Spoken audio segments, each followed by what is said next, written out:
Hola, esto es Serifa y hoy os vamos a hablar de Kafka en la orilla de Murakami, que bueno, es un libro bastante famoso, salió hace unos 20 años, creo que es de 2002, lo que pasa es que mundialmente no se distribuyó hasta 2005, 2006, que es cuando se tradujo. Y, y como digo, es un libro bastante conocido, así que a mí no me gusta hacer reseñas de libros muy conocidos, pero voy a explicaros por qué voy a hacer una reseña de este libro, ¿no? de Kafka en la orilla. Es una reseña dirigida a aquellas personas que no les gusta Murakami o que tienen una relación un poco tibia con Murakami. ¿Por qué? Porque yo soy de esas personas, ¿vale? Yo soy de las personas que considera que Murakami es un escritor interesante, bueno y tal, pero que no me acaba de seducir del todo la mayoría de su producción. Lo digo porque algún libro sí que me gusta muchísimo, como Crónica del pájaro que da cuerda al mundo. Recuerdo que supuso un shock leerlo, fue un libro fantástico, maravilloso, me gustó un montón. Pero luego cuando me he acercado a otros libros suyos, digamos que eso no he acabado de encontrarlo del todo. Y me refiero incluso a libros como Tokyo Blues, o el que se tradujo en español como Tokyo Blues, que en inglés y en japonés se llamaba de otra manera, como la canción aquella de los Beatles.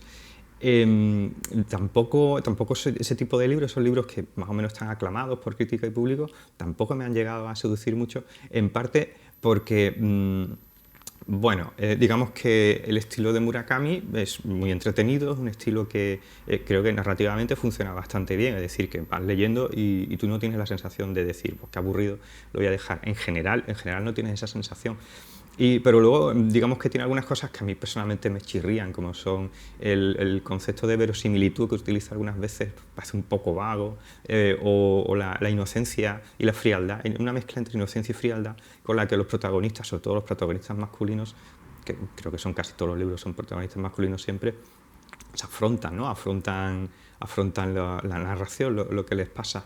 Y otro tipo de cosas como, bueno, las descripciones de temas sexuales y tal, pues están como tocadas así. Pero yo entiendo también que eso es parte del estilo japonés o es parte de la cosmovisión de la literatura japonesa, aunque he leído pocas cosas de otros escritores japoneses. Yo recuerdo el único libro que he leído de otro escritor japonés, creo que fue de Tanizaki, o Tanizaki, no sé cómo se pronuncia, del El elogio de la sombra, que es un libro así muy pequeñito y tal, en el que él habla acerca de cómo compaginar la cultura occidental o la estética occidental con la estética japonesa cuando él quiere, pues, reformar su piso y tal, supongo que en los años 60 o algo así. Tanizaki es un escritor clásico ya en Japón, no es como Murakami, que, bueno, que es actual. Y tengo muchas ganas de leer otros escritores japoneses como Ishiguro, por ejemplo, que tengo muchas ganas de leer algo suyo.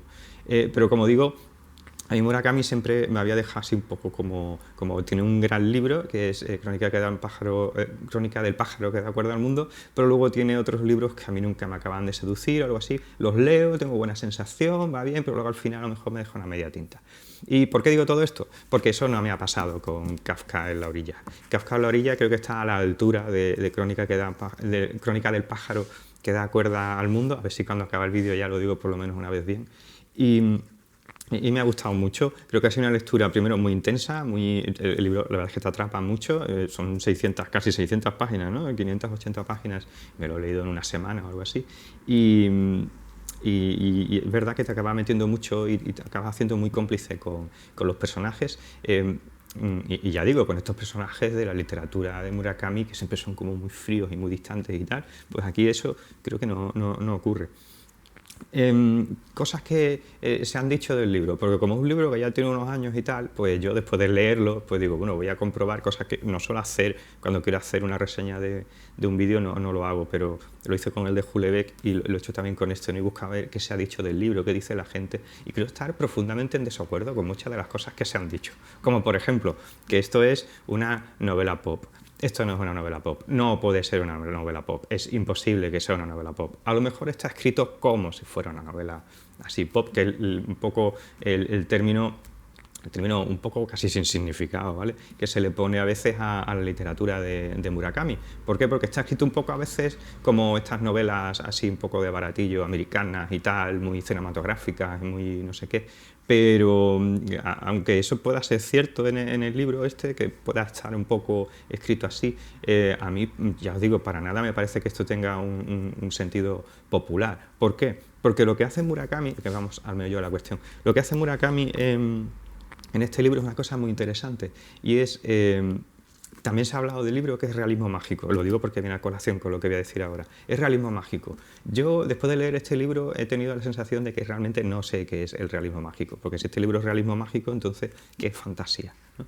Y luego estaba pensando un poco en otros libros que he leído que se pueden encuadrar dentro de eso del realismo mágico, y es verdad que, bueno, que pensándolo un poco fríamente es complicado definir qué es realismo mágico y qué no es solo fantasía, porque es verdad que hay dos historias en este libro.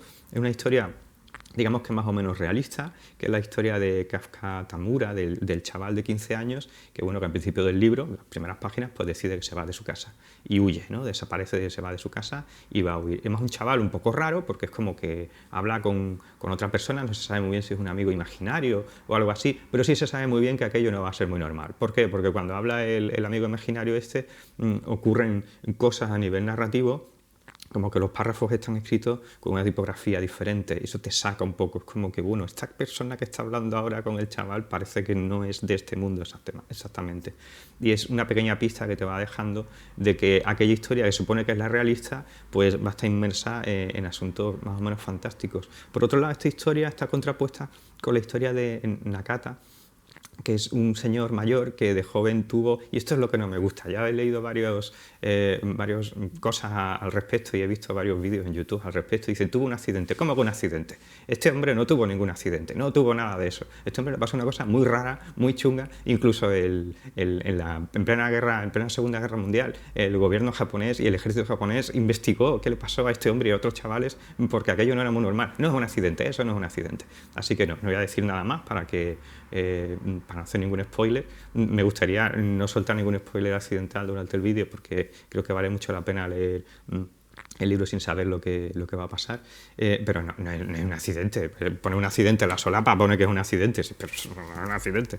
Bueno, en cualquier caso, esta historia de este hombre es fantástica, porque ya desde el principio, cuando te empieza a presentar una serie de informes de lo que ocurre en el 45, en la Segunda Guerra Mundial, están pendientes ahí de si va a haber bombardeos o no bombardeos, si lo que le pasa a los chavales es algún tipo de arma o algo así. Bueno, el caso es que esto que ya empieza así, pues luego claramente se manifiesta como algo fantástico cuando descubres que es un personaje que le queda algún tipo como de deficiencia mental y no puede leer, pero a cambio puede hablar con los gatos, que es una cosa muy rara. Entonces, un hombre como muy sencillo, muy tranqui, muy he vivido una vida así como de una felicidad muy tranquilita, con un subsidio del gobierno, haciendo muebles de madera y tal, y hablando con los gatos, ¿no? Y luego, cuando él ya se jubila, pues se saca un dinero rescatando y buscando gatos que se han perdido, porque va preguntando a otro gato, disculpe, señor no sé qué, ¿dónde está fulanito? ¿No?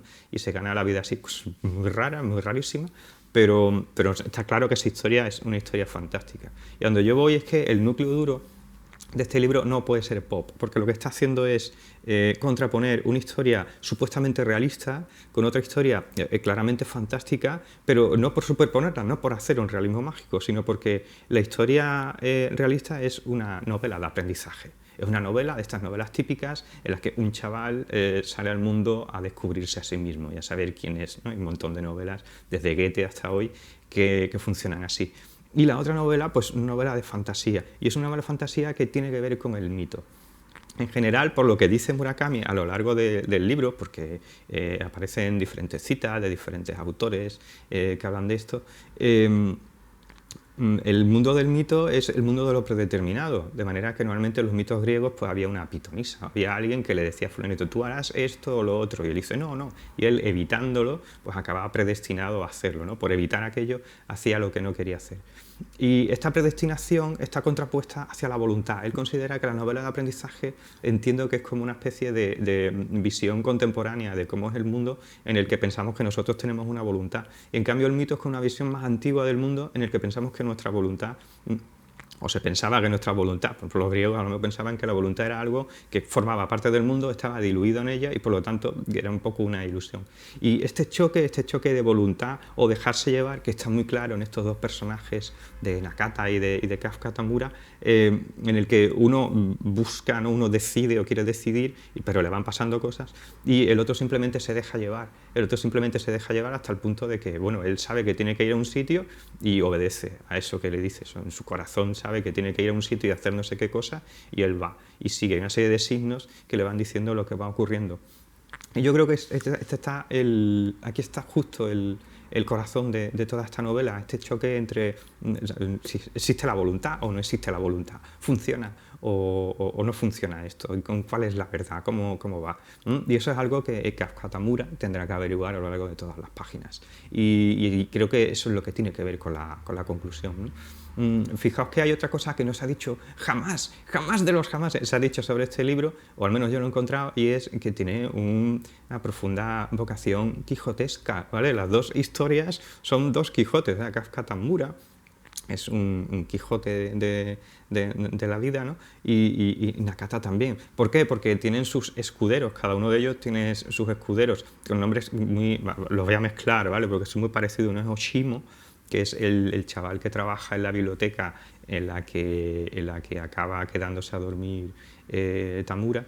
Y el otro es Hoshino, creo que era, que es un conductor de trailers y un transportista que ayuda a este hombre, a Nakata, a llegar al sitio al que tiene que ir, y cada uno hace esa función de escudero y hace esa función de Sancho Panza, y yo creo que eso también es un poco, si te das cuenta, eso también es un poco spoiler, porque ya te ves un poco venir lo que va a ocurrir con los otros dos personajes, pero lo guay de estos, lo interesante de estos cuatro personajes es que son todos contrarios entre sí, es decir, esta pareja de personajes son lo contrario, ¿no? Tenemos un chaval y tenemos un señor mayor, tenemos un chaval que le gusta mucho leer, que quiere llenar su cabeza de conocimiento, tenemos un señor mayor que no puede leer en absoluto, ¿no? Tenemos una persona que lo que más aprecia en el mundo es su voluntad y que toma decisiones, y tenemos una persona que simplemente se deja llevar. Y por otro lado, los escuderos también son un poco contrarios, porque tenemos un chaval súper refinadísimo, súper culto, que cuando habla por medio de citas de libros y habla de autores y tal, y luego por el otro lado tenemos el transportista, que es un hombre como más tranqui, más de andar por casa, que tuvo una juventud un poco así irregular y que se metió en el ejército como para huir de todos aquellos problemas, y que no lee nunca, pero es una persona honesta, buena persona y tal, pero bueno, un poco patán en ese sentido, ¿no? Un poco como Sancho Panza, y de hecho durante mucho tiempo en el libro habla usando muchas frases hechas, muchas frases hechas, que no me sale la palabra ahora, bueno, ya me saldrá, muchas frases hechas, como hace por ejemplo también Sancho en el Quijote. Entonces este asunto quijotesco que está de fondo, yo creo que no se ha comentado nunca del libro, me parece muy importante, y yo creo que si engarzamos todos estos asuntos del mito, de los cuentos populares japoneses, del Genji, ¿cómo se llame? No me acuerdo ahora del nombre, es una palabra un poco rara. Yo tengo ciertos problemas para recordar nombres y expresarlos, y además seguramente habré dicho el apellido de los protagonistas al revés probablemente, pero bueno, no me lo tengáis en cuenta. Como digo, estos cuentos japoneses medievales creo que son un poco también inspiración para Murakami, para toda esta parte fantástica. De todo esto no se puede considerar una novela pop, está haciendo referencias al pasado y está hablando de cosas muy, muy elevadas. Un poco la premisa del pop es dinamitemos el pasado wagneriano que hemos creado y nietzscheano que hemos creado en el 19, y vayamos a cosas mucho más de andar por casa y mucho menos trascendentes y mucho menos profundas, que bueno, la profundidad está en otro sitio, ¿no? En cualquier caso. Y yo creo que aquí eso no es. Quiero decir, este libro es un libro sinfónico, ¿vale? Un libro muy sinfónico. El personaje de Hoshino, o como se diga, se obsesiona con la vida de Beethoven al final del libro, y esto es muy, muy sinfónico en ese sentido, es muy grandioso, es muy enorme y habla de cosas profundas. No es pop, a mí no me parece que sea una novela pop. Iba a decir algo y se me ha olvidado. Así que bueno, recomendaciones sobre Kafka en la orilla del mar. Si os gusta Murakami y no habéis leído esto, pues probablemente seáis personas raras, porque si os gusta Murakami ya habréis leído esto, ¿no? Si Murakami os parece un autor, ya os digo, un poco tibio, un poco que a veces hace algo bueno y a veces ya no cosas tan interesantes, yo os recomiendo encarecidamente que leáis Kafka en la orilla, ¿vale? Lo recomiendo, es un libro grandísimo. Luego estuve leyendo que en 2006 se consideró el libro de fantasía del año a nivel mundial y tal, por la empresa que hace estas cosas. El New York Times también lo consideró el libro del año en 2005, cuando salió la traducción al inglés.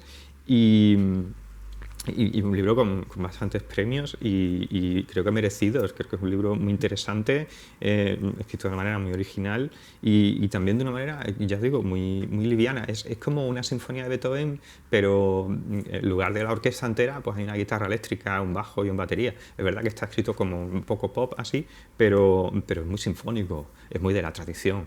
Así que yo no diría que este libro es un libro, una novela pop, simplemente porque salga Johnny Walker, dicen Johnny Walker, pero es Johnny Walker, ¿no? Y el coronel Sanders del Kentucky Fried Chicken, por ese motivo no solo no vamos a decir que es algo pop, ¿no? Y si no os gusta nada Murakami, pues también os recomendaría que lo leyerais, porque lo mismo os sorprendéis. Quiero decir que es un libro muy de Murakami, pero no, yo no tengo la sensación al final de, bueno, esto no ha ido a ningún sitio, sino una sensación que es verdad que los cierres, al igual que el otro libro que reseñamos, el Cartarescu a la derecha, que cerraba la trilogía de una manera poética, yo creo que también pasa esto, ¿no? Está cerrado sobre todo de una manera poética, ¿verdad? Que los personajes pues, les pasan una serie de cosas que evidentemente pues cierran, ¿no? Pero el cierre poético me parece más interesante que el cierre realista, por así decirlo. Así que una novela de fantasía que no es exactamente realismo mágico y una novela pop que es una novela sinfónica que habla con la tradición por los cuatro costados. Así que yo os recomiendo, ¿no? Aquí desde Serifa os recomendamos que si queréis leer solo un libro de Murakami o solo dos libros, ¿vale? Porque la crónica del pájaro que da cuerda al mundo, por fin ya me ha salido, está también muy bien, es de este estilo, si no recuerdo mal, pues yo lo leí hace mucho tiempo, más o menos este estilo un poco más realista quizás, no hay tantos asuntos fantásticos como aquí, pero si podéis leer dos libros de Murakami serían ese y este, vamos, sin lugar a dudas, vamos, sin lugar a dudas. Así que recomendación de Serifa, de Haruki Murakami, Kafka en la orilla.